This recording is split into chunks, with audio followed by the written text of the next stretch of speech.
Shalom Aleichem, and welcome back to the broadcast. It's Friday, July 20th, 2018, and today we're going to be reading from the Ancient Testaments of the Patriarchs, autobiographies from the Dead Sea Scrolls, and we went through several of these, and today we're going to look at the Testament of Levi, which is very, very interesting. By the way, if you're new to the podcast and you've never listened to one of the episodes on the Dead Sea Scrolls, I'm currently reading from a book that are autobiographies from the Dead Sea Scrolls. So these are manuscripts found in the Dead Sea Scrolls. They're quite a bit older, long before Christ, yet they talk about and prophesy about Messiah in some very profound ways. As a matter of fact, Levi, which we're getting ready to read from, he talks about a vision that he's seen of the seven heavens, and he also talks about how his descendants, the Levitic priesthood, would literally would reject and crucify the Messiah, which is pretty astounding considering how old these manuscripts are. I forget exactly how far they predate Christ, but it's quite a bit. And so these, there was the Talmud. Here, let me just read the back of this book for you real quick. It says the Talmud. By the way, I'm not a fan of the Talmud, but I digress. Keep going. The Talmud teaches that the ancient patriarchs were all prophets and that each one of them left testaments for their descendants to read. These contain commands for their children, moral lessons, and prophecy. This legend is not only repeated among the Essene community, but fragments of 20 such records have been found in the Dead Sea Scrolls. And so that's what we're looking at today. It's translated by Ken Johnson. We've already read several of these. We read Lamech and Noah and Abraham and Jacob and Reuben and Simeon.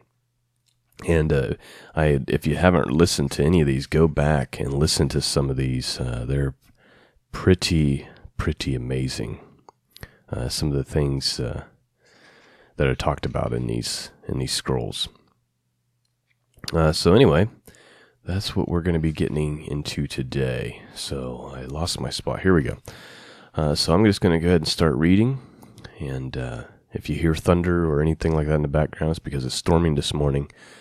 And as a matter of fact, I'm hoping I can even get this podcast uploaded this morning, because as of right now, as I'm recording, there is no internet.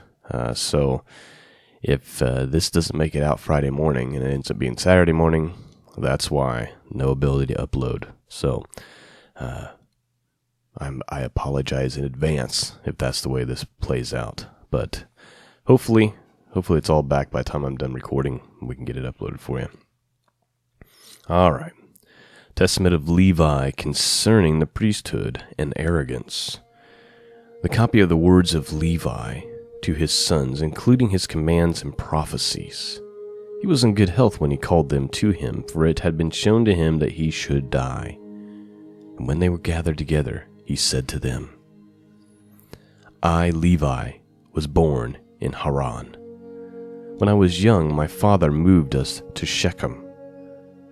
When I was about 20, Simeon and I took vengeance on Hamor for our sister Dinah. If you remember, we read about that when we did our series in the book of Genesis. Basically, these guys, defiled Dinah, and the 12 sons went and killed them all. 12 sons of Jacob went and killed them all, and that's what he's referring to. One day we were feeding our flocks in Abel Maol, and the spirit of understanding of the Lord came upon me, and I understand that all men corrupt their way, and that righteousness had retreated behind walls, and iniquity ruled. I grieved for mankind, and I prayed to the Lord that I might be saved. That sentence right there, those two sentences right there, really resonated with me, and it just made me kind of think about where we're at today. if I might take a few minutes to rant about that. When I look at what's going on in the world today, and it's the same thing that Levi is saying here. Righteousness has retreated behind walls, and evil is just in charge of everything, just running everything. I'm seeing articles now like the one I'll just read the headline to you. TED Talk speaker says pedophilia is a natural sexual orientation. And I've been seeing this movement towards this, and I knew this is where it eventually would go.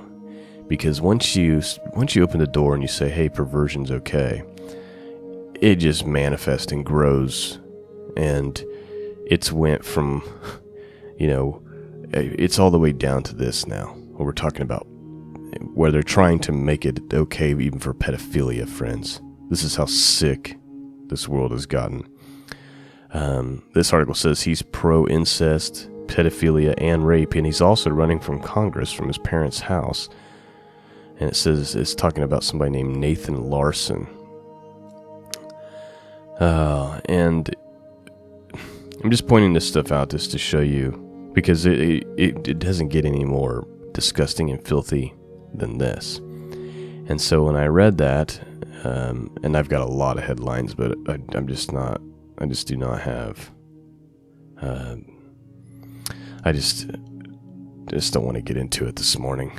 I'm just kind of sick of it all. We look at it and it's like, it's at a place we never imagined, and we can beat that horse forever. But what Levi is pointing out here is just really, I thought was profound. Let me just read it again. He says, when he was in Abel Me'ul, and the spirit of understanding of the Lord came upon me, and I understood that all men corrupt their way, and that righteousness had retreated behind walls, and iniquity ruled, and I grieved for mankind, and I prayed to the Lord that I might be saved. Then I fell asleep, and behold, a high mountain. It was Aspis in Abul Ma'ul. The heavens opened, and an angel of God said to me, Levi, enter. I traveled into the first and then into the second heaven. There was a body of water between them. When I came to the third heaven, it was far brighter than the first two, and its height was without bounds. And I asked the angel, why is the third heaven brighter than the first two? And the angel replied, you will see 4 other heavens brighter than these, without comparison.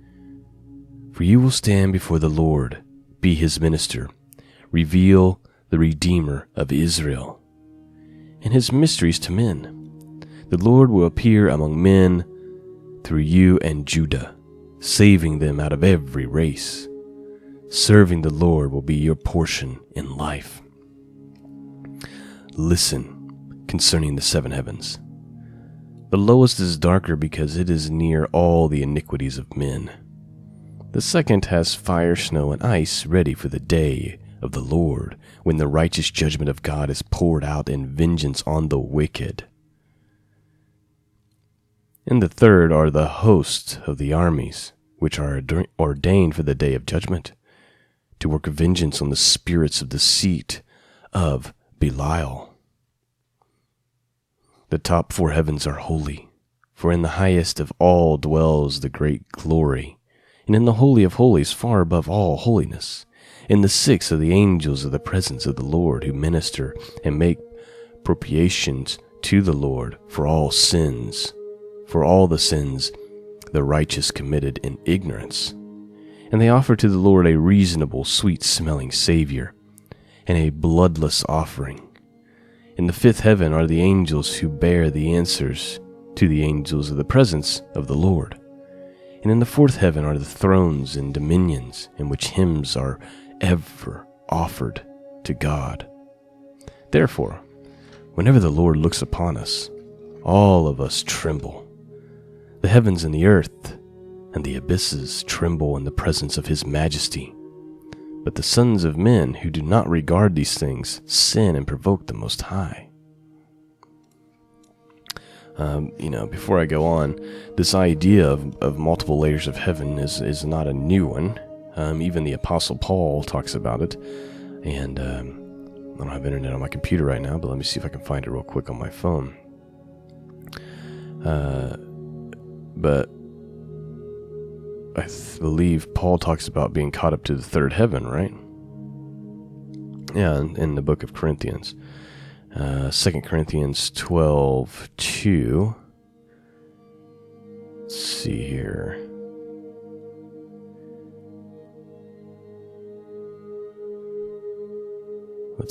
Let me find the King James Version. It says, I knew a man in Christ above 14 years ago, whether in the body I cannot tell, or whether out of the body I cannot tell, God knoweth. Such one caught up to the third heaven. And he goes on to talk about how he cannot say what was heard, and all of that. Let me just read the next words.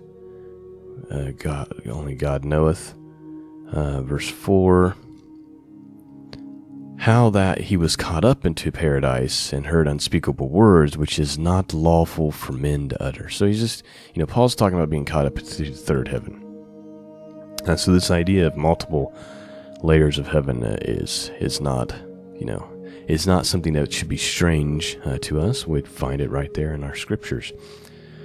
So I don't find it strange that, Levi's talking about a vision of 7 heaven. Let me move forward. This is going into concerning the coming of the Messiah. It says, understand the Lord will execute judgment upon the sons of men, because when the rocks are rent, the sun quenched, the waters dried up, the fire trembling, all creation troubled, the invisible spirits melting away, and the grave spoiled in the suffering of the Most High, unbelieving men will continue in their iniquity. Therefore they will be judged. The Most High has heard your prayer. Your sins are forgiven, and you will become a son to him, a servant and minister of his presence. You will shine the light of knowledge to Jacob, a son to the seed of Israel. You and all your seed will be blessed until the Lord visits all the heathen in the tender mercies of his Son forever, even forever. So even right here it says that God will come in the tender mercies of his Son. Again, this long predates Christ. So we have documents found in the Dead Sea Scroll attributed to the patriarchs talking about how God has a son who will come as the Messiah. It says, nevertheless, your sons will lay hands upon him to crucify him. Therefore you have been given counsel and understanding to instruct your sons about him, because he who blesses him will be blessed, but they that curse him will perish. Talking about Messiah. So Levi's being told God is going to come in the form of his son, but your descendants, Levi, will lay hands upon him and crucify him. And he's being instructed, therefore you need to give counsel and instruct your sons and make them understand that whoever blesses him will be blessed and whoever curses him will perish. Then the angel opened the gates of heaven, and I saw a holy temple, and the Most High upon a throne of glory. He said to me, Levi, I have given you the blessing of the priesthood, until I will come and sojourn in the midst of Israel. Then the angel brought me to the earth, and gave me a shield and a sword, and he said, take vengeance on Shechem because of Dinah, and I will be with you, because the Lord has sent me. In the dream I destroyed the sons of Hamor, like the heavenly tablets recorded that I would. I asked the angel to tell me his name, so I could call upon him in the day of tribulation. He said to me, I am the angel who intercedes for the children of Israel, that he not totally destroy them, because every evil spirit attacks them. Then I awoke from the dream, and blessed the Most High and the angel who intercedes for the children of Israel, and all the righteous. When I came to my father, I found a brazen shield. Therefore the name of the mountain is called Aspis. It is near Gebel, on the right side of Abilia. And I kept these things in my heart. And I suggested to my father that my brother Reuben, that he should bid the sons of Hamor to be circumcised. I was indignant because of the abomination which they had done in Israel. First I killed Shechem, and then Simeon killed Hamor. After that our brothers came and attacked the city with the edge of the sword.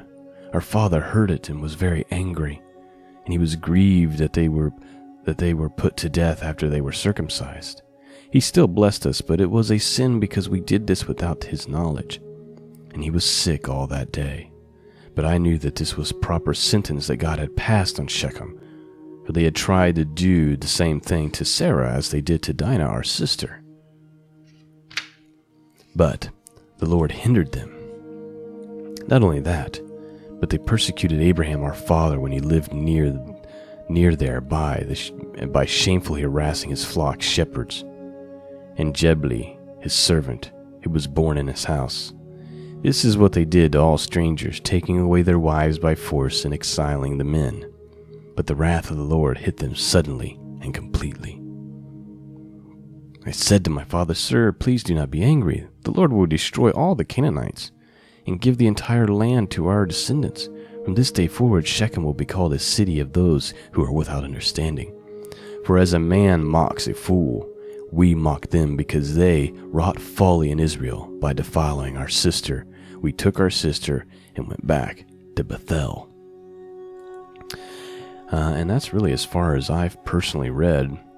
I guess we can read a little bit more. We got a little bit more time. So let's just continue on here. We're getting into some territory that I haven't even read yet myself. Apparently this next section deals with another vision and the three priesthoods. So we'll read that and then we'll wrap it up. After 70 days, while at Bethel, I dreamed again like the former dream. I saw 7 men in white raiment saying to me, Arise, put on a robe of the priesthood, the crown of righteousness, the breastplate of understanding, the garment of truth, the diadem of faith, and the crown of miracles, and the ephod of prophecy. Each one of them gave me one of these things. I put them on, and then they said, From now on you are a priest of the Lord, and you and your seed forever. The first anointed me with holy oil, and gave to me the rod of judgment. The second washed me with pure water, and fed me with bread and wine, the most holy things, and dressed me with a holy, glorious robe. The third clothed me with a linen garment, like an ephod, and the fourth put around me a purple girdle, and the fifth gave me a branch of rich olive. The sixth placed a crown on my head, and the seventh placed on my head a diadem of the priesthood, and filled my hands with incense, so that I served as a priest to the Lord. They said to me, Levi, your seed will be divided into 3 branches, for a sign of the glory of the Lord who is to come. The first will be he who has been faithful. No portion will be greater than this. The second will be in the priesthood. The third, a new name will be called over him, because he will arise as king from Judah and will establish a new priesthood after the fashion of Gentiles to all Gentiles. His appearing will be unutterable, as of exalted prophet of the seed of Abraham our father. So he's talking about a few priesthood ages. Again, this predates Jesus Christ. Listen, the first will be he who has been faithful. No portion will be greater than this. The second will be in the priesthood. And the third, a new name will be called over him, because he will arise as king from Judah and will establish a new priesthood after the fashion of the Gentiles to all the Gentiles.